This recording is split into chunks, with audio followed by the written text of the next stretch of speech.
7월에 아주 지독한 폭염을 겪으면서 한 주를 보내고 왔는데, 자, 너무 힘드셨죠? 자, 우리 옆에 있는 사람 인사하도록 하겠습니다. 아직도 살아계시는군요. 한 번 더 무더위 속에서 승리하시기 바랍니다. 자, 우리가 여름이 되면 가장 많이 겪게 되어지는 것이 바로 갈증입니다. 그러니까 무더위가 기승을 부르면 우리가 목이 말라 하죠. 그래서 더우거나 목이 마르면 시원한 생수 한 잔이 우리 몸의 갈증을 풀어주게 됩니다. 그런데 이 세상을 살다 보면 육체적인 목마름만 있는 것은 아니라는 거예요. 인생의 갈증과 목마름이 있다는 거예요.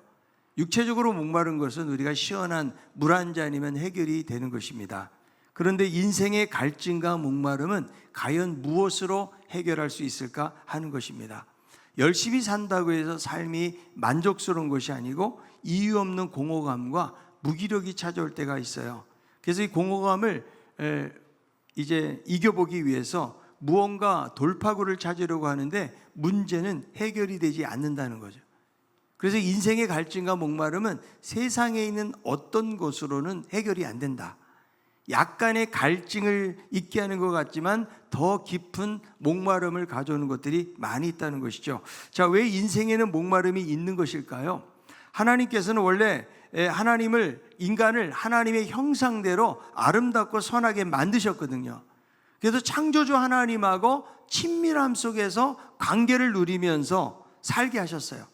그런데 인간이 떠나감으로 분리가 일어나고 생명의 흐름이 끊어지니까 공허와 허무와 불안으로 표현되어지는 목마름이 생긴 거예요. 그래서 인간에게 내면 속에 갈증 센서가 있어요. 그래서 살다 보면 나는 막 열심히 살고 이렇게 사는 것 같은데 무언가 공허하고 허전하고 그리고 목마른 우리들의 자신을 발견하게 되어지는데, 이 갈증은 세상에 있는 어떤 것으로도 해결될 수가 없다는 거예요. 17세기 사상가였던 파스칼은 이렇게 말합니다. 인간 안에는 무한한 구렁이 있다. 이것은 무한불변한 하나님만이 채우신다. 채울 수 없는 영혼의 공백은 하나님이 채우신다.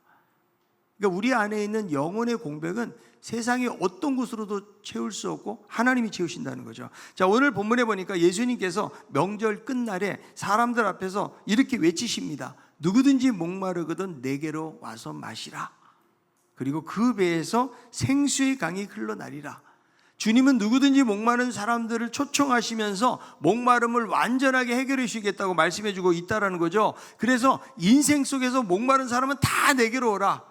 자, 주님께서는 단순히 그냥 한 모금의 물 정도로 그냥 목을 축이는 정도가 아니고 강처럼 그냥 넘쳐 흐르고 마르지 않는 생명의 강을 우리에게 주시겠다라고 그렇게 약속하고 있는 것입니다. 자, 예수님께서 여기서 말씀하신 이 명절은 초막절을 말하는데 초막절의 마지막 날, 큰 날이라고 이야기하는데요.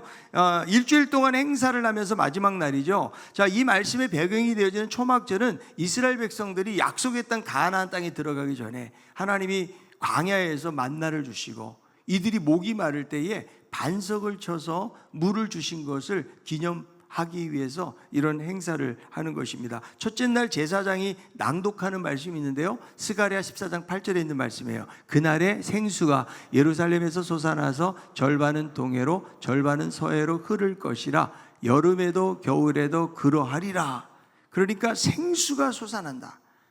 그래서 이 초막절 기간 동안에는 매일 제사장이 예루살렘 남쪽 실로암 못에 가서 금으로 된 단지로 물을 떠가지고 성전에 가지고 와서 붓는 행사를 하는 거예요. 그 붓는 행사를 하면서 하나님이 광야 생활 가운데서 자신들을 보호하시고 이렇게 목마를 때 물을 주셨다라는 사실을 기념을 하고 있는 것입니다. 그래서 이때 백성들은 환호를 하고 뿔나팔과 시편에 있는 할렐송을 연주하면서 기쁨의 행진을 벌이게 됩니다. 미슈나에 보면 물이 길어오는 기쁨을 본 적이 없는 자는 인생의 기쁨을 본 적이 없다, 이렇게 말할 정도로 경배와 환희가 넘친 거예요. 그래서 이 떠온 물은 제단 옆에 있는 은그릇에 부어졌는데 제사장은 물을 붓는 동안에 하나님께 기도합니다. 하나님, 새해에도 비를 주옵소서.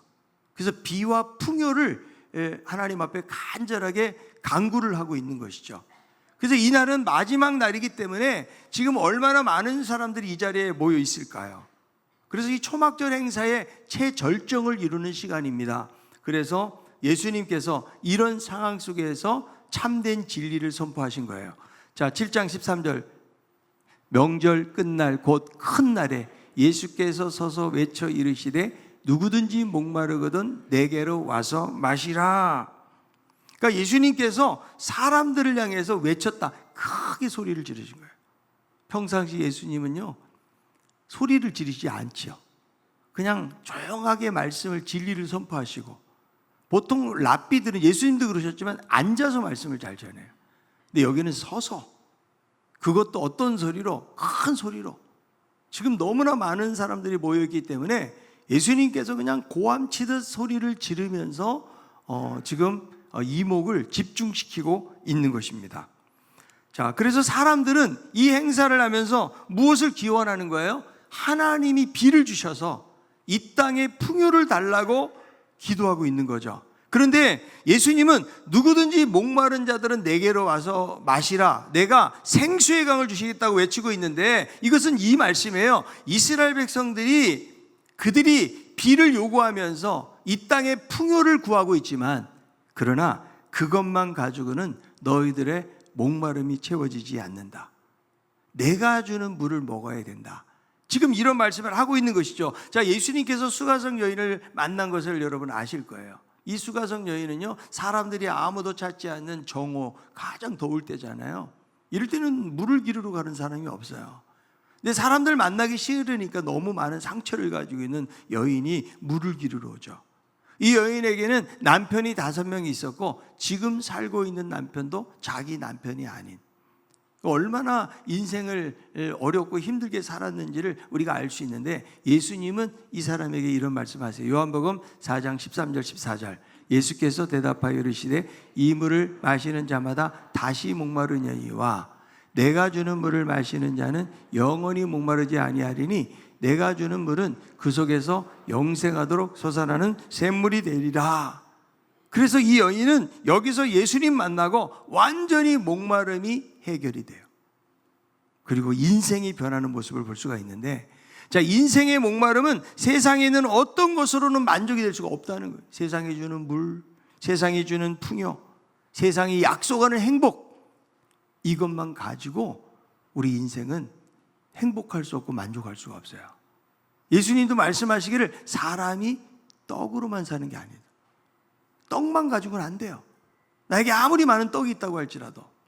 여러분, 우리나라 지성의 대표적인 한 사람이라면 이어령 박사잖아요. 이미 이분이 고인이 되셨지만요, 이런 분들이 정말 예수 믿기 어렵거든요. 그러니까 세상에 너무 많은 지식을 가지고 인생의 의미에 대해서 글을 쓰고 많은 사람을 가르치는 사람이, 제자들이 많은 거죠. 근데 이분이 예수 믿으면서 그 간증을 보니까 자신이 항상 무언가 갈증이 있었다는 거예요. 인생의 목마름이 있었다는 거예요. 그래서 이렇게 고백합니다. 뭐 명예가 필요했는데 명예도 얻게 되었고, 또 글을 쓰니까 돈도 벌잖아요. 돈도 벌게 되었고, 그리고 뭐 병 나면 병원에 가면 되니까 이렇게 저렇게 하면서 인생을 살아왔는데 어느 날 너무 외롭더래요. 아무리 글을 봐도 자기 마음속에 채워지지 않는 거예요. 야, 이 세상에 나 혼자밖에 없구나. 그래서 내 안에 있는 이 외로움과 이런 공허함, 이런 갈급함을 과연 이 세상에 무엇으로 해결할 수 있을까? 세상에 어떤 것으로도 채워지지 않는 사실을 이분이 발견하게 된 거예요. 그런데 어느 순간 그 갈증이 바로 진리에 대한 갈증, 창조주 하나님에 대한 목마름이라는 사실을 이분이 깨닫게 되는 거예요. 이분 책 중에 우물을 파는 사람의 책도 있는데요, 수없이 많은 우물을 파면서 고독한 영혼이 광야를 지난 후에 그야말로 영원히 목마르지 않는 샘물을 만났는데 그분이 바로 하나님이시래요. 그게 세상에는 어떤 것을 경험해도 그것이 채워지지 않았는데 창조주 하나님을 만나고 나니까 자신의 목마름이 해결되었다라고 그는 고백을 하고 있는 거죠. 여러분은 목마름이 채워지고 있습니까? 현대는 외로움과 고립이 점점 더해갑니다. 대한민국에서 혼자 사는 가구가 어느 정도 되는지 아세요? 41.6%. 점점 늘어나고 있어요. 거의 지금 절반가량이 혼자 사는 가구라니까요. 그래서 밥을 먹을 때도 혼밥, 영화 볼 때도 혼영, TV 볼 때 혼티, 혼자 TV 보고. 무슨 재미가 있겠어요? 옆집에 누가 사는지 그냥 외로움 속에 살아가는 거죠. 자, 조사를 해보니까 서울 1인 가구의 62%가 자주 외롭다라고 응답을 했다는 거예요. 이것이 점점 심각해지니까 이제는 국가적으로도 이제 뭔가를 모색해야겠다는 생각을 한 거예요. 고립 예방센터를 만들어가지고 엄청난 예산을 여기 투입을 하면서 이제 고독 팬데믹을 공공의제로 삼은 거죠. 그러니까 얼마나 사람들이 외로우면 이거를 이제 국가적으로도 정책을 마련해가지고 많은 예산을 투입을 해가지고 그렇게 해보겠다는 거예요. 근데 여러분, 국가가, 정부가 돈을 좀 썼다고 과연 인간의 갈증이 해결이 되는가? 왜 한국 사회에 이렇게 자살이 많은 것일까요? 외로워서 그런 거 아닐까요? 누군가가 나를 옆에서 지지해주고 인정해주고 사랑하는 사람이 있으면은요, 아마 잘 이길 수 있을 것 같아요. 근데 한국 사회는 OECD 국가에서 가장 자살자가 많아. 하루 평균이 뭐지 39명, 뭐 40명 이랬어요. 지금은 뭐 좀 변화가 된지 모르겠는데 그동안 그래 왔어요. 그게 외로움을 극복하지 못하는 거예요. 한 목사님이 은퇴를 하셨는데요, 지방에서 이제 목회를 하시다가 이 광명으로 이사를 오셨대요. 그런데 지방에 사다 오시니까 아무도 찾아온 사람이 없더래. 너무 외로웠대요. 근데 어느 날 창문을 여니까 매미 한 마리가 찾아왔더래. 거기 위로를 받았다는 거예요. 매미 한 마리의 위로를 받았다는 거예요. 근데 여러분, 혼자만 산다고 외로운 것은 아니에요. 인간 관계가 풍족해 보여도 내부 갈증은 해결될 수가 없다는 거죠. 그래서 아무리 관계를 가져보려고 애를 쓰지만 여러분, 그것이 인간의 근원 속에 있는 외로움을 결코 해결할 수가 없다라는 거예요. 자, 옆에 있는 분에게 말합시다. 나 외로운 사람입니다. 여러분, 부부지간이라고 외롭지 않습니까? 흔히 여러분, 부부로 사는 것을 이렇게 말합니다. 적과의 동침이라고. 네. 여러분, 둘이 산다고 외롭지 않은 것이 아니에요. 살아도 여러분, 가족지간에도 각자 살아가기 바쁘고요, 소통이 잘 안 돼요. 차라리 아마 부부로 사는 사람들도 혼자 사는 것이 낫다라고 여기면서 살 분들이 계실지도 몰라요. 가정을 이루고 산다고 그렇게 외로움이 해결되는 것은 아니다.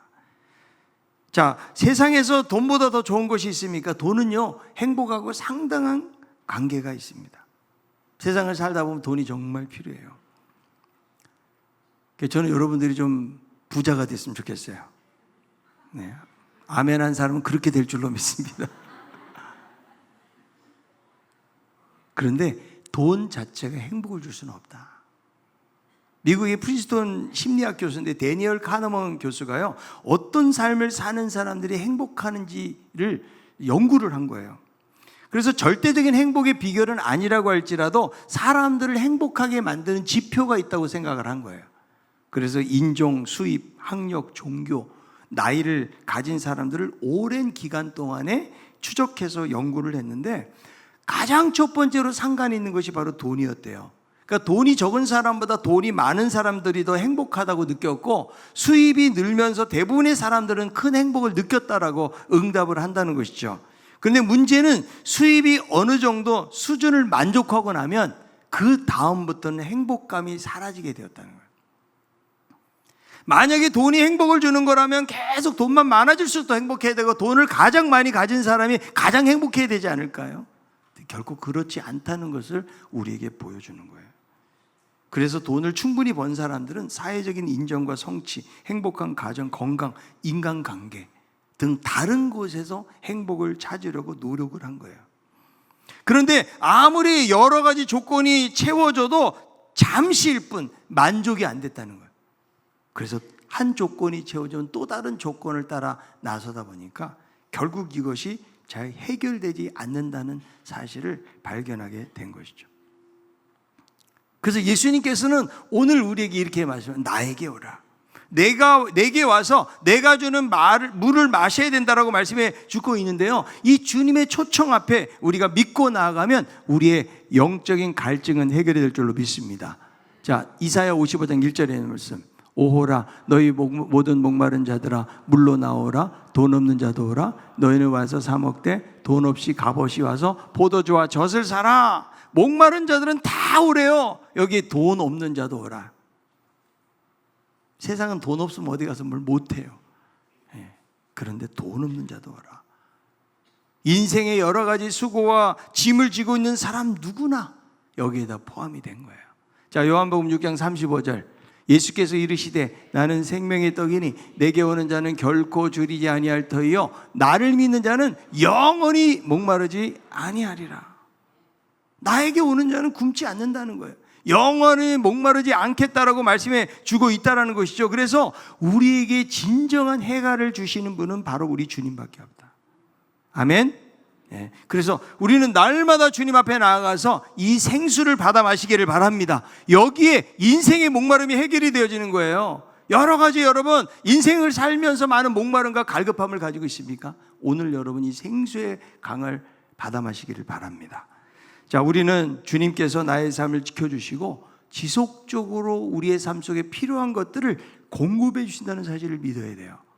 자, 빌립보서 4장 19절에 있는 말씀이에요. 나의 하나님이 그리스도 예수 안에서 영광 가운데 그 풍성한 대로 너희 모든 쓸 것을 채우시리라. 하나님이 우리의 필요를 아시거든요. 그래서 우리의 필요가 있을 때는 하나님 앞에 구해야 돼요. 어쩔 때는 조금 모자른 듯 할 수 있지만 그러나 하나님이 채우시는 분이라는 사실을 우리는 고백하면서 나아가야 돼요. 그런데 자꾸 세상에 필요하지 않는 것들을 필요 이상으로 탐내고 욕심을 품잖아요. 그러면 더 많은 갈증에 시달리게 된다. 여러분 사치하는 것으로 이게 만족이 된다면 명품백을 하나 가지고 안 되는 거예요. 9개, 10개. 여러분 그런 좋은 거 가지고 있다고 해서 뭐 이거 들고 다닌다고. 여러분 사람이 세련돼야지. 그죠? 그냥 비싼 것만 들고 다닌다고 사람이 좋은 게 아니에요. 이거로는 안 채워진다는 거예요. 우리는 주님으로부터 위로를 받아야 되는데 그냥 세상에 있는 어떤 것으로부터 위로를 받으려고 할 때 우리는 더 많은 목마름에 휩싸이게 된다는 거예요. 에레미야 2장 13절에 이런 말씀이 있어요. 내 백성이 두 가지 악을 행하였나니 곧 그들이 생수의 근원되는 나를 버린 것과 스스로 웅덩이를 판 것인데 그것은 그물을 가두지 못할 터진 웅덩이들이니라. 자, 두 가지 악이 있어요. 하나는 뭐냐면 생수의 근원 대신 하나님을 버리고 또 하나는 스스로 무엇을 파는 거예요? 웅덩이를 파는데 이 웅덩이가 어떤 웅덩이다? 터진 웅덩이. 담지를 못해요. 아무리 물을 퍼부어 넣어도 다 빠져나간다는 이 터진 웅덩이. 그러니까 하나님이 아닌 대상을 생수로 삼으면 이런 삶이 된다는 거예요.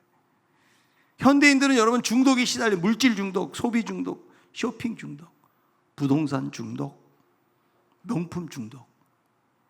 이것은 뭐냐면 자기가 얼마나 많이 가지고 있는 것으로 존재의 가치를 확인하는 거예요. 내가 좋은 차를 타면 이 사람이 아주 그냥 인정받는 사람으로 자기 스스로 이렇게 여기는 거예요. 성공, 업적, 일 중독, 일을 통해서 인정과 통제를 확보하는 거예요. 여러분 워커홀릭 일에 중독이 되잖아요. 자기 마음껏 일해. 이걸 통해서 성취를 이룰 수 있잖아요. 그게 중독이에요. 중독. 쾌락 중독, 알코올 중독, 약물 중독. 아주 심각해요, 여러분. 세계보건기구의 새로운 보고서에 따르면 매년 260만 명의 사망자가 알코올 섭취로 인해서 발생이 되어지는데 전체 사망자의 4.7%래요. 그러니까 이 세상의 물질주의, 쾌락, 업적, 심지어는 종교적인 행위마저도 갈증을 깊게 만든다. 자, 존 칼빈은 우리의 마음은 우상을 만들어내는 공장이라고 말했거든요. 계속해서 우리의 관심과 사랑의 대상이 되는 어떤 것을 만들어낸데 언제? 하나님으로부터 채워지지 않을 때. 그러니까 세상 우상에 중독이 되는 삶을 살 수밖에 없다는 거죠. 우리는 피곤하고 힘들 때에 하나님 앞에 나와요. 주님 앞에 나올 수 있길 바랍니다. 주님 안에서 쉼을 누리고 주님 안에서 평강을 우리는 경험할 수가 있는 거예요. 우리가 주님 안에 진정한 만족이 있다는 사실을 기억하고 하나님 앞에 나와야 되는 것입니다. 자, 요한복음 7장 38절 39절에 있는 말씀, 나를 믿는 자는 성경에 이른과 같이 그 배에서 생수의 강이 흘러나오리라 하시니 이는 그를 믿는 자들이 받을 성령을 가리켜 말씀하신 것이라. 예수께서 아직 영광을 받지 아니하셨으므로 성령이 아직 그들에게 계시지 아니하시더라. 나를 믿는 자는, 나와 관계하고 나의 물을 마시는 자에게는 그 배에서 무엇이 생수의 강이 흘러넘치게 되는데, 여기서 물은 무엇을 말해요? 성령을 말한다. 그러니까 성령이 사람들의 근본적인 갈증, 이것을 해결하는 생수가 된다. 에스겔 47장에 보니까 성전에서 물이 흘러나오거든요. 이 물이 흘러가는 곳마다 모든 생물들이 막 살아나는 역사가 나타나요. 이게 바로 성령의 역사라는 거죠. 하나님의 영이 들어가는 것보다 들어갈 때 생명의 역사가 나타나게 되어진다. 그 배에서라고 그랬는데, 이 배라는 말은요, 인간이 내면 깊은 곳을 말해주는 거거든요. 그 배에서. 그래서 그냥 단순히 그냥 목마름을 해소하는 정도가 아니고 강처럼 흘러넘치게 된다. 자, 에스겔 47장 5절이에요. 다시 천척을 증량하시니 물이 내가 건너지 못할 강이 된지라. 그 물이 가득하여 헤엄치 못할 물이요 사람이 능히 건너지 못할 강이더라. 자, 물이 흘러나와가지고 발목을 적시더니 그 다음에는 허리까지 오더니 그 다음에는 완전히 물이 이 사람을 덮치는 거예요. 그러니까 주님의 초청 앞에 그 물을 받아 마시고 주님 안에 있잖아요. 차고 충만한 상태가 된다는 거예요. 여러분, 성령께서 믿는 자 안에 역사하시고 그 안에서 끊임없이 무엇이 생명과 은혜의 역사가 일어나게 된다. 이 말씀을 주고 있는 것이죠. 자, 우리는 여러분 성령 충만이라는 말을 많이 듣는데요, 이것이 상당히 모호한 면이 많이 있거든요. 성령 충만의 진정한 의미를 놓치는 경우가 많이 있는데, 성령 충만을 뭐 성령의 은사, 기적 행하고 막 열광적인 기도, 황홀경의 체험, 이런 것들로 생각하는 분들이 많이 있는데, 성령 충만의 정확한 답은 무엇인가 하면 예수 그리스도의 영에 의해서 지배받는 상태예요. 마치 술에 취한 것 같아요. 지금 여러분들은 안 마셔서 잘 모르시죠. 근데 술에 취해 본 분은 알 거예요. 무엇을 알아요? 내 마음대로 안 된다는 거. 몇 사람이 고개를 끄덕거리고 있어요. 술에 취하면요, 술이 그 사람을 지배해요. 그러니까 성령 충만은 무엇이에요? 성령이 완전히 나를 지배하는 거예요. 그래서 그리스도의 영으로 충만해지잖아요. 그러면 예수님의 생각, 예수님의 뜻으로 우리의 영혼이 채워지는 거예요. 성령 충만은요, 성령에 의해서 완전히 복종되는 상태를 말하는 거예요. 그러니까 성령 충만은 단순히 무슨 종교적인 황홀경 이런 것을 말하는 것이 아니고 그 말씀에 붙잡히는 거예요. 그러니까 성령 충만은 다른 말로 하면 말씀 충만이에요. 자, 교회를 다닌다고 다 성령 충만해지지 않아요. 우리는요, 말씀을 듣는 것만 가지고는요, 여러분 충분할 수가 없어요. 우리가 말씀을 듣고, 내가 오늘 말씀을 들었으니까 내가 이제 이번 일주일 동안 이렇게 살아보자 마음으로 결심하고 나가지만, 그러나 우리는 예배당 문을 박차고 나가면 이 말씀대로 살지 못하고 넘어지게 될 때가 얼마나 많이 있어요. 그래서 사도 바울도 그런 고백을 하잖아요. 내 안에 죄가 있어서 나를 원치 않는 곳을 끌고 간다는 거예요. 그래서 로마서 7장 마지막 부분이 이렇게 고백합니다. 오라, 나는 공고한 사람이다. 누가 나를 이 사망의 몸에서 건져낼고. 그런데 로마서 8장을 보면 바로 성령이 해답이에요. 성령 안에서 진정한 자유와 은혜를 경험하면서 그런 고백을 하게 되거든요. 그러니까 여러분, 신앙생활의 핵심은 뭐냐면 바로 성령님이에요. 우리의 힘만을 가지고 내 신앙을 이어간다는 것은, 이것은 마치 물 없이 여름날을 버티는 것하고 똑같은 결과를 낳게 되어진다. 우리는 성령님 없이는요, 우리의 신앙을 계속 유지해 갈 수가 없어요. 자, 주님은 우리에게 물을 주시는데 단순히 그냥 한 컵 정도 찔끔 주시는 것이 아니고 그냥 엄청난 강물과 같은 그런 생수의 강을 주시겠다고 말씀해 주고 있다는 거예요. 여러분, 이 생수의 강을 받아 마실 수 있기를 바랍니다. 여러분, 신앙생활 하면서요, 간신히 신앙생활 유지하는 것을 다행으로 여기면 안 돼요. 우리가 예배 드리는 것이 우리 신앙의 전부일 수 없다는 거예요. 나는 그래도 주일날 가서 예배 드리는데, 예배 하나로 어떻게 여러분의 삶이 전부가 될 수 있어요? 그건 초보적인 신앙에 불과한 거예요. 날마다 하나님의 물. 내가 주님을 믿습니다라고 고백하잖아요. 신앙의 고백만 가지고도 안 돼요. 베드로 보세요. 주는 그리스도시요 살아계신 하나님의 아들이라고 담대히 고백하잖아요. 근데 예수님 십자가 못 박히니까 다 도망가버려요. 예수님 3번씩이나 부인해요. 그런데 그들이 오순절 성령을 경험하고 그들의 삶이 변화되는 모습을 보지 않습니까? 그러니까 하나님의 성령을 흠뻑 경험한 거예요. 충만함을 경험한 거예요. 자, 구약에서는 성령이요, 어떤 사명이 있을 때만 임해요. 그러니까 사울 같은 사람 성령이 임했다 성령이 떠나가기도 하잖아요. 근데 신약에서는 영원히 내주하시는 성령님이에요. 내가 예수 그리스도를 믿음으로 말미암아 성령님이 우리 안에 내주에 계시지만, 여러분, 내주에 계시는 것만 가지고는 안 된다고요. 내가 신앙 고백하고 나 예수 믿어요, 이것만 가지고 안 된다고요. 성령으로 날마다 충만함을 경험해요. 그럴 때 그분이 우리의 인생을 인도하시고 우리의 삶을 정결케 하시고 우리의 삶을 새롭게 만드시고 세상에 알 수 없는 놀라운 평안을 우리 모두에게 주실 줄로 믿습니다. 아멘. 여러분, 성령 충만해지잖아요. 미래가 두렵지 않아요. 술 취한 사람이 두려워하는 거 보셨어요?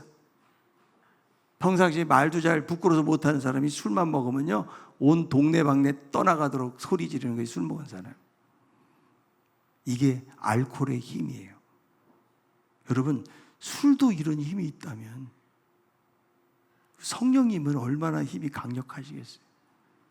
귀신 들린 사람 본 적 있어요? 귀신 들리면요, 그 사람 그냥 완전히 그 모습이 얼마나 두려움을 주는지 몰라요. 그 귀신의 능력이에요. 귀신 들린 사람은 우리가 두려워해요. 그런데 성령의 능력은 귀신을 제압하는 능력이에요. 아멘? 예. 귀신도 그런 능력이 있다면 우리 성령님은 얼마나 능력이 있으시겠어요? 그래서 우리가 날마다 성령님에게 붙잡힌 바 되어야 되는 거예요. 그럴 때 우리는 죄 가운데서 일어날 수가 있고 낙심하지 않을 수가 있고, 어떻게 항상 기뻐하고 쉬지 말고 기도하고 범사에 감사할 수가 있나요? 바로 성령 충만할 때 가능하다는 거예요.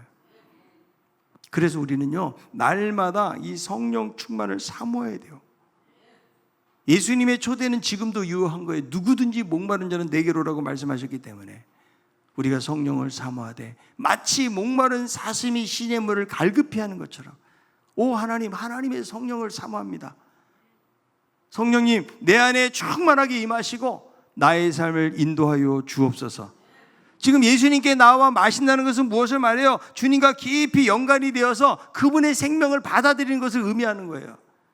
이게 성령 충만해지는 거예요. 우리가 믿음으로 그분을 받아들여요. 성령님이 내 삶의 주인이 되시도록 그분께 내 인생을 맡기고 나아갈 때에 성령께서 우리의 삶 속에 은혜를 부어 주실 줄로 믿습니다. 여러분, 우리가 목이 마를 때 물을 마시는 것처럼, 저도 아침에 일어나면 제일 먼저 하는 게 물 마시는 일이에요. 물을 마셔야지 그냥 몸이 개운해요. 그런 것처럼 여러분, 하루를 시작할 때 무슨 기도하세요? 성령 충만을 기도해요. 날마다. 이거 빼먹으면 안 돼요. 우리는 다른 필요들을 구하면서 성령님이 내 안에 충만하고, 자, 우리가 은혜 충만해야 그래 어려운 환경을 이기는 거예요. 그냥 우리는 종교생활, 그냥 내가 뭐 열심을 내가지고 뭔가를 하고, 이게 신앙생활이 아니라고요. 하나님의 성령에 감동이 되고 그분이 우리의 삶 속에 충만하게 임하셔서 우리가 그 말씀에 붙잡히고 성령에 붙잡혀서 살게 되는 이런 삶을 주님이 원하고 계시는 것입니다. 우리가 이 무더운 때를 살아가면서 우리가 육체적인 갈증에 대해서는 물 마시고, 야 너무 덥다 힘들다 이렇게 살지만, 내가 영적으로 얼마나 공고하고 황폐해져 있고 내가 정말 성령으로 충만해져야 되는데 그런 삶을 살지 못하고 있다면, 오늘 주님의 초청 앞에서 이 생수의 강을 마음껏 들이마시고 날마다 성령 충만한 삶을 살아가는 우리 모두가 다 되기를 바랍니다. 여러분, 예수님 씨는 물을 먹잖아요. 그럼 그 사람이 생수의 근원이 되는 거예요. 하나님께서 아브라함을 부르시고 아브라함의 축복의 통로가 되게 하시잖아요. 그런 것처럼, 복의 통로가 되게 하신 것처럼 우리들이 생수의 강을 흠뻑 마시잖아요. 우리를 통해서 강이 흘러가는 거예요. 우리의 가정, 우리의 교회, 이 사회 속에, 온 세상에 이 생수의 강이 흐르게 되는 역사가 우리 가운데 있는 것입니다. 그러므로 오늘 말씀을 통해서 우리 무더운 여름날을 지나면서 우리가 목이 말라 하는 것처럼 우리의 영혼이, 주여, 오늘 우리 한 사람 한 사람 성령 충만해지고 성령의 지배를 받고 성령의 통제를 받고 날마다 성령과 동행하는 믿음의 삶을 살기를 원합니다. 이런 고백 가운데 나아가는 우리들 모두가 다 되기를 바랍니다. 인생에서 여러 가지로 지치고 힘들어 있는 여러분 한 분 한 분이 오늘 주님 약속하시는 이 생수의 강을 받아 마시고 성령 충만해서 믿음으로 승리하는 삶을 살아갈 수 있는 우리 모두가 다 될 수 있기를 바랍니다. 197장 부르시면서 준비하시는 헌금을 하나님 앞에 드리도록 하겠습니다.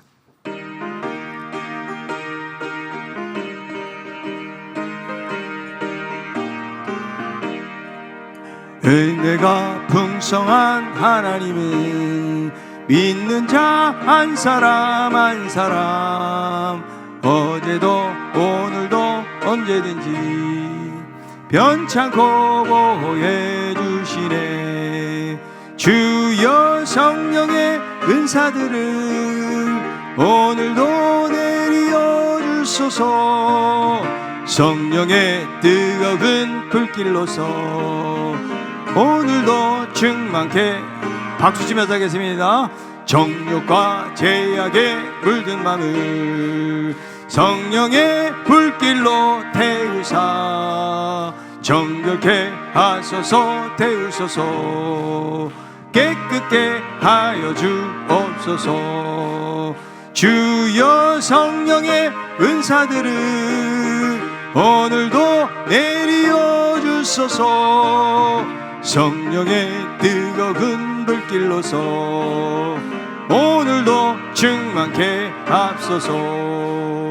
희생의 제물로 돌아가신 어린 양 우리 주 예수여, 구속의 은혜를 내리시사 오늘도 구원해 주소서. 주여 성령의 은사들을 오늘도 내리어 주소서. 성령의 뜨거운 불길로서 오늘도 충만케 하소서.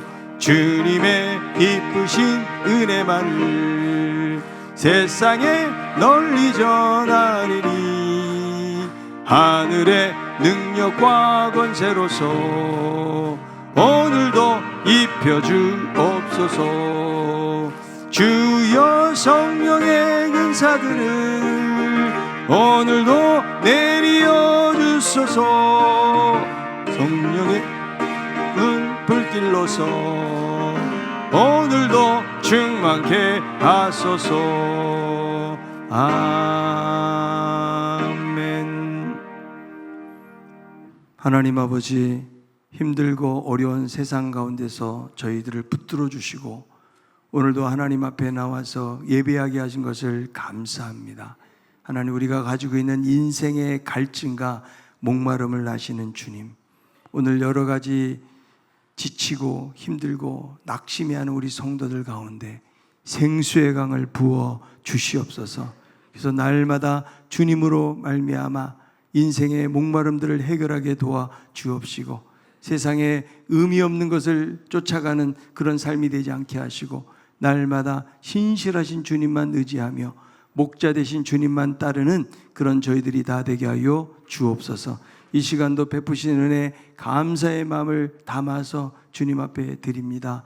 우리가 드리는 예물이 형식적인 예물이 되지 않게 도와주시고 우리에게 구원을 베푸시고 우리의 삶을 인도해 주신 주님께 감사의 마음을 담아 드릴 때마다 하나님, 우리의 믿음과 주님을 향한 그 사랑의 마음을 담아 드리는 그런 저희들이 다 될 수 있도록 도와주시옵소서. 하나님께서 예물을 통해서 영광받아 주옵시고 수많은 믿지 않는 사람들을 구원하는 일에 귀하게 쓰여지는 복된 힘을 될 수 있도록 하나님 도와 주옵소서. 하나님 아버지, 우리들도 살면서 여러 가지 결핍 가운데 살아갈 때가 많이 있습니다. 그러나 나의 하나님이 이 모든 것 채우신다고 말씀해 주셨사오니 우리가 필요 이상의 욕심을 갖는 삶이 되지 않게 붙잡아 주옵시고 순간순간 하나님의 필요를 공급받으면서 믿음으로 살아가게 하시고 없다고 불평하거나 원망하지 않게 하시고 오히려 감사하고 기뻐하게 하시고 주신 것을 가지고 하나님 앞에 드릴 뿐만 아니라 이웃들에게도 나누고 베풀면서 선한 일에 부유하게 살아가는 믿음의 삶이 될 수 있도록 저희들의 삶을 인도하여 주옵소서. 감사하며 예수님의 이름으로 기도합나이다. 아멘. 다 같이 일어나 찬양하도록